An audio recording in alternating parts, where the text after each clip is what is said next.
Ладожское озеро располагается на северо-западе России, в краю суровой и дивной природы. Это крупнейшее пресноводное озеро на территории Европы. Площадь водного зеркала составляет 17 870 квадратных километра, суммарная площадь Ладожских островов прибавляет к этой внушительной цифре еще 167 квадратных километра.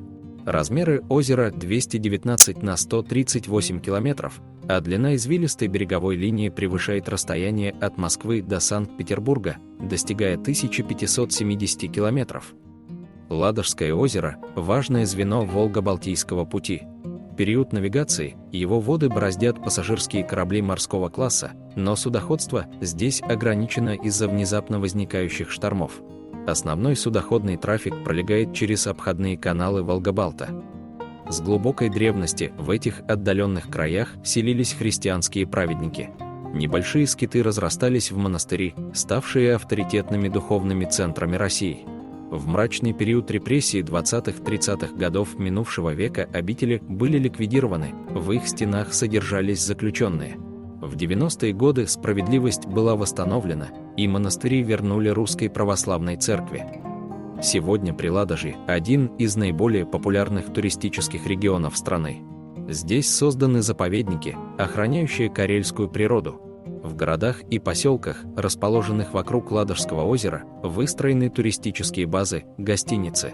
Инфраструктура активно развивается в прибрежных городах Шлиссельбурге, Приозерске, Новой Ладоге, Сортовале, Питкяранте, из которых начинаются основные экскурсионные маршруты. Путешественники знакомятся с красотами северной природы, самобытными памятниками истории и культуры. Ладожское озеро – реликт последнего оледенения, покрывавшего северное полушарие планеты по геологическим меркам еще совсем недавно, около 10-12 тысяч лет назад. Обширную долину, теперь являющуюся дном озера, заполнила талая вода, в низину устремились реки и ручьи. Вслед за отступающим на север ледником на берега водоема пришли люди. Многочисленные следы поселений были обнаружены во время строительных работ, в археологической науке они получили название ладожских стоянок. Среди артефактов доисторических времен каменные наконечники стрел и копий, обломки керамической посуды с орнаментами, захоронения людей и остатки пищи. В рационе местных жителей эпохи неолита преобладала озерная рыба, мясо добывали охотой на тюленей, лесную дичь и водоплавающих птиц. В скандинавских сагах и в торговых договорах купцов Ганзейского союза озеро именуется Альдога, что может означать «волнистое», однако лингвисты предлагают и другие толкования. Эти места населяли карелы, вепсы, чуть. В языках этих народов сохранились более древние названия Ладожского озера, одно из них – Великий Нева. В период Средневековья Ладога и обширные территории Карелии были включены в сферу влияния Великого Новгорода. По озеру ходили новгородские торговые и военные парусники. На Приладожье испокон веков претендовала и Швеция. Об одном из эпизодов этого противостояния сообщает новгородская летопись. В начале лета 1164 года в озеро вошли боевые корабли шведского короля и направились к стенам прибрежной крепости Ладога, выстроенной в устье реки Волхов. Твердыня прикрывала Новгород с севера. В той битве новгородская дружина разгромила шведов, сохранив Карелию за Русью. Но поставить точку в споре за территорию удалось только в начале XVIII века царю Петру I, завершившему победой русско-шведскую войну. На Ладожском озере часто бушуют штормы, вызванные сильными порывистыми ветрами.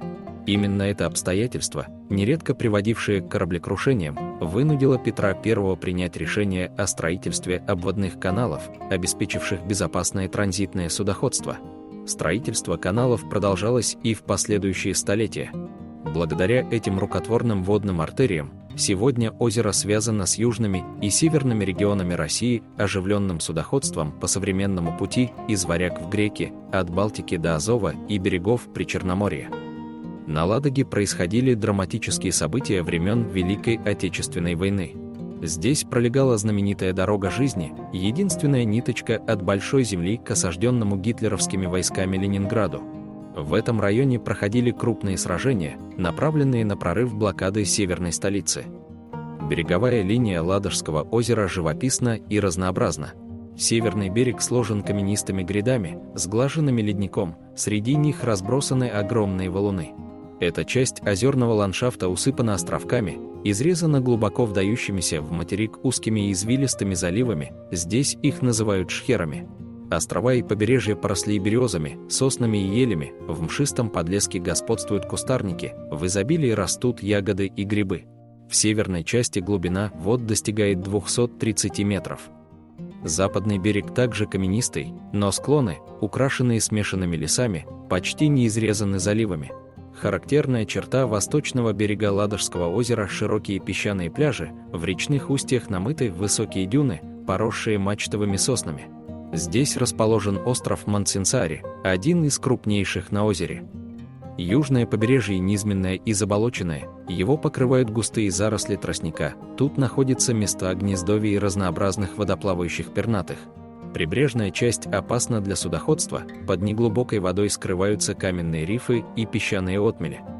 Часть побережья озера включена в северные и северо-восточные районы Ленинградской области, другая часть относится к территории Республики Карелия.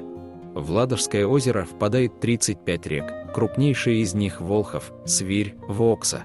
А вытекает из него лишь одна Нева, сохранившая старинное карельское название озера Нева. Отсюда, вероятно, происходит и понятие невод «рыболовная сеть». Геологам удалось выяснить, что этот сток в Балтику образовался совсем недавно, в обозримые исторические времена. Неве от роду около 2500 лет. До появления прорыва горных пород Невским вытоком в Финский залив уровень озера был выше примерно на 12 метров, все современные прибрежные регионы находились под водой. К востоку от Выборга геологи обнаружили следы русла более древней реки, уносившей избыток ладожских вод. Эта ледниковая проторека существовала около 10 тысяч лет назад. Со временем Земля, освобожденная от веса миллиардов тонн льда, словно бы облегченно вздохнула, и старое русло постепенно поднялось выше уровня воды. Геологи отмечают, что поднятие гранитного щита, на котором располагается Карелия, продолжается и по сей день. На Ладоге созданы исторические и природные заповедники. С 2017 года, по указу правительства РФ, к охраняемым территориям относятся 650 скалистых островков, сгрудившихся у северного побережья водоема. Здесь организован национальный парк «Ладожские шхеры» с уникальной экосистемой. Тут обитает несколько тысяч пресноводных тюленей, занесенных в Красную книгу, они известны как ладожские нерпы. Местные воды населены редкими видами рыб, также охраняемыми российским законодательством. На островах гнездятся колонии чаек. Заповедник расположен на территории Республики Карелия, площадь парка превышает 122 тысячи гектаров. На западе шхеры ограничивает крупный остров Кильпала, связанный с материком мостом. На острове есть собственное озеро Вицалампи, а также водоемы поменьше. Здесь находятся старинные карельские поселения, выстроены турбазы и кафе, кемпинги и гостевые домики. Для прогулок по шхерам существует целый флот парусных ялов. Климат на Ладоге переходный от умеренно-континентального к морскому. Преобладает пасмурная погода, солнечные дни бывают редко. Зато с конца мая по середину июля здесь наблюдаются дивные белые ночи. В марте и сентябре – периоды затяжных дождей. Мелководная южная часть Ладожского озера хорошо прогревается летом. В этой акватории температура воды в июне-августе достигает 24 градуса тепла, и здесь открывается непродолжительный пляжный сезон. Но в большей части водоема даже в самую теплую пору года купаться некомфортно, температурные показатели воды крайне редко превышают 14 градусов тепла. Самый теплый период наступает здесь в середине августа, когда температура воздуха достигает 22-24 градуса. Обширный список достопримечательностей Ладожского озера возглавляет всемирно известный древний монастырь на острове Валаам. По преданию, первый крест здесь воздвиг апостол Андрей. Историки относят основание монастыря к XI столетию. На соседнем острове Пуцааре, окруженном хороводом небольших островков, располагается уединенный Свято-Георгиевский скит. Эта тихая обитель принадлежит Валаамскому монастырю, туристы бывают здесь редко. В 20 километрах от города Ладейное поле, на лесистом берегу реки Свирь, находится Александро-Свирский мужской монастырь. Здесь достойны осмотра прекрасные образцы московской архитектуры XV-XVII столетий. Интерьеры сооружений обители украшены старинными фресками. Среди святынь, хранящихся здесь, освященная копия знаменитой Туринской плащаницы.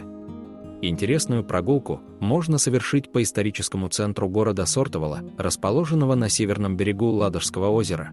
Здесь сохранились каменные и деревянные постройки позапрошлого столетия. В этом регионе находится более 60 памятников исторического и культурного наследия коренного населения Карелии. Древние городища и некрополи датируются шестым тысячелетием до нашей эры. Руины Новгородской крепости можно осмотреть в старинном городе Старая Ладога. Здесь сохранились фрагменты стен, сложенных из речных валунов на крепком известковом растворе. Их можно увидеть возле церкви Святого Георгия. В километре от деревни Коккарево возведен монумент «Разорванное кольцо», посвященный дороге жизни. Манят к себе и природные заповедники Ладожского озера. В горном парке, возле поселка Рускеала, пенятся живописные рускеальские водопады. Тут были отсняты ключевые эпизоды трогательного фильма «А зори здесь тихие». У водопадов обустроены беседки, есть автостоянка. В магазине можно купить сувениры и копченую рыбу. Пляжи сосредоточены на южном побережье Ладожского озера. Здесь не глубоко, вода летом довольно теплая, однако дно почти повсеместно илистое, хотя встречаются каменистые и песчаные участки.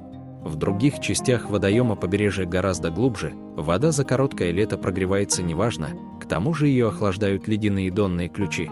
Реки выносят в озеро много ила и торфа, а потому вода в Ладоге мутная. Понырять с маской и понаблюдать за подводными жителями не удастся, видимость под водой практически нулевая. Один из самых популярных пляжей вы найдете в деревне Коккарево. В купальный сезон здесь многолюдно, хотя на пляже и отсутствуют малейшие признаки сервиса. Ни лежаков, ни кабинок для переодевания здесь нет, не говоря уже о туалетах.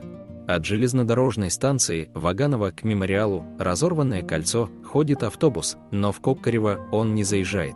До пляжа придется идти пешком около получаса. Отдыхающие приезжают сюда на машинах, но на пляже парковка отсутствует, автомобили вытягиваются длинной вереницей вдоль узкой грунтовой лесной дороги. Тем, кто решил искупаться здесь днем, приходится ставить машину в хвост и идти к пляжу пешком 1,5 километра. Идеальный вариант – приехать в Коккарево на велосипеде.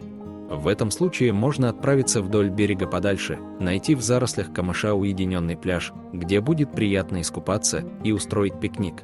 Только не забывайте убрать за собой мусор. Экологи жалуются, что во время паводков пластиковые бутылки и пакеты со стихийных свалок вода заносит даже в заповедники. В городе Осиновец тоже есть довольно большой пляж. К нему приведет заметный ориентир – высокая башня маяка, выкрашенная в красно-белые полосы. Неподалеку от пляжа есть кафе с видом на озеро. Предлагаются закуски, горячие блюда, напитки. За Осиновцем расположен поселок Ладожское озеро. Здесь, у подножия невысоких холмов, поросших соснами, вы обнаружите редкий для этих краев песчаный пляж. В сотни метров симпатичная железнодорожная станция, выстроенная в виде островерхого финского домика. Рядом установлен старинный паровоз. Приезжать на этот пляж лучше по будням, в выходные здесь многолюдно. Туристы хвалят песчаный пляж на Озерном мысе в районе поселка имени Морозова. От железнодорожной станции до него можно дойти за полчаса. Пляж чистый, оборудован раздевалками, есть туалет. Но и сюда нужно брать с собой подстилки, бутерброды, питьевую воду и прочие припасы. Песчаные пляжи восточного берега Ладожского озера очень живописны, но для купаний не годятся, вода здесь слишком холодная даже в разгар лета. Ладожский регион предоставляет массу возможностей для спорта и активного отдыха от сплава по рекам до альпинизма. В этом районе популярны пешие походы по грибным и ягодным местам. Зимой вдоль берегов прокладывают лыжные трассы, на льду устраивают катки. Но наиболее массовое увлечение путешественников на Ладожском озере – рыбалка, причем удачно порыбачить тут можно в любую пору года. Самые рыбные места Ладоги в южной части озера. Здесь не глубоко, в теплой воде достаточно растительной пищи для рыбы. Рыболовы хвастают знатными уловами. Среди трофеев крупные судаки, налимы, самы, а однажды неподалеку от Сортовалы выловили щуку весом в полцентнера. С декабря по начало апреля на Ладожском озере царит пора зимней рыбалки и сезонных развлечений. Поначалу озерная вода промерзает лишь на прибрежном мелководье. Здесь уже в первой декаде декабря рыболовы начинают бурить во льду лунки для мормышек, а туристы катаются по поверхности Ладоги на коньках и снегоходах. Однако местные жители предупреждают, что ближе к глубоководью в центре озера в это время подходить еще опасно.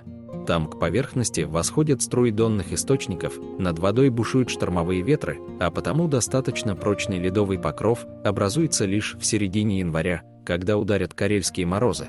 Холода не пугают рыбаков-экстремалов и любителей зимних видов спорта, ведь на берегах их ожидают уютные турбазы с теплыми бревенчатыми коттеджами и жарко натопленные финские бани. Прибрежный лед становится хрупким к середине весны, поверхность озера окончательно оттаивает лишь в мае. На протяжении более 20 лет вдоль побережья озера проводится международное ралли «Ладога Трофи». В соревнованиях, которые обычно проходят в июне, могут принять участие все желающие, нужно лишь зарегистрироваться. На кольцевую трассу длиной 1200 километров, намеченную вокруг Ладожского озера, выходят спортсмены на стандартных и специально подготовленных внедорожниках, квадроциклах. В других категориях соревнуются мотоциклисты, а с 2016 года в пробеге участвуют и велосипедисты. Старт и финиш соревнований на Исаакиевской площади Санкт-Петербурга. Опытные аквалангисты могут присоединиться к увлекательному проекту «Тайны затонувших кораблей». Во время ежегодных подводных экспедиций дайверы пополняют реестр объектов, обнаруженных на дне Ладожского озера. Среди них старинные корабли, самолеты времен Второй мировой войны. Жители приладожских деревень мастерски готовят копченую рыбу. Особенно вкусен копченый лосось, но продаются эти увесистые рыбины только целиком. На местных рынках торгуют домашней консервацией, солеными и маринованными грибами, вяленой рыбой. Здесь можно купить и замечательное брусничное варенье. Популярные сувениры, поделки карельских ремесленников из дерева и камня, вышивка. Пользуются спросом целебный карельский бальзам и мешочки со сборами местных лекарственных трав. На берегах Ладожского озера путешественников ожидают современные базы отдыха, уютные охотничьи домики, недорогие хостелы, турбазы, дешевые гостевые дома. В пределах Ленинградской области можно недорого остановиться на турбазе Ладога-озера в поселке Брунево. Неподалеку расположена база отдыха Креницы. Здесь работает ресторан и есть охраняемый паркинг. Номера оборудованы мини-кухнями. В Приозерске популярностью пользуется гостиница «Уют», рассчитанная на бюджетных туристов. Готовить пищу придется на общей кухне. В карельском городе Салме можно остановиться в коттеджах Монтесааре. В распоряжение гостей предоставляется двухэтажный бревенчатый домик с 2-3 спальнями, гостиной, оборудованной кухней и собственной сауной. Предлагаются поездки на рыбалку, зимой сафари на снегоходах. В окрестностях Ладожского озера выстроены и комфортабельные гостиничные комплексы класса люкс. Один из них – Ладожская усадьба, что в карельском городе Немелянхове, стоящем на берегу одноименного залива Ладоги. Здесь предлагаются теплые коттеджи и таунхаусы, интерьеры выполнены в стилистике северного модерна. Комплекс располагает прогулочными катерами, причалами, вертолетной площадкой. Работают 2 ресторана, лобби-бар, банный комплекс, спа-салон, есть бильярд, игровые автоматы, зал для боулинга. Предлагается экскурсионная программа, путешествия по ладожским шхерам и островам, доступен прокат лодок и снаряжение для рыбалки и водного спорта. С наступлением холодов для гостей устраиваются зимние развлечения. Из городов России к северо-восточным берегам Ладожского озера удобнее всего добираться через Петрозаводск. Юго-западные приозерные регионы доступны на транспорте, идущем из Санкт-Петербурга. В Сортовалу, Новую Ладогу и Приозерск из Питера регулярно отправляются автобусы. Крупные турбазы и дома отдыха присылают за гостями собственный транспорт. В отдаленные уголки путешественники обычно добираются на собственных автомобилях. Для таких поездок идеален внедорожник. В период летней навигации от причала в Приозерске на остров Валаам ежедневно отправляются прогулочные теплоходы и метеоры. В других населенных пунктах для прогулки по Ладожскому озеру и посещения островов можно нанять частный катер. Состоятельные путешественники могут выбрать многодневный круиз на теплоходе из Санкт-Петербурга или Москвы.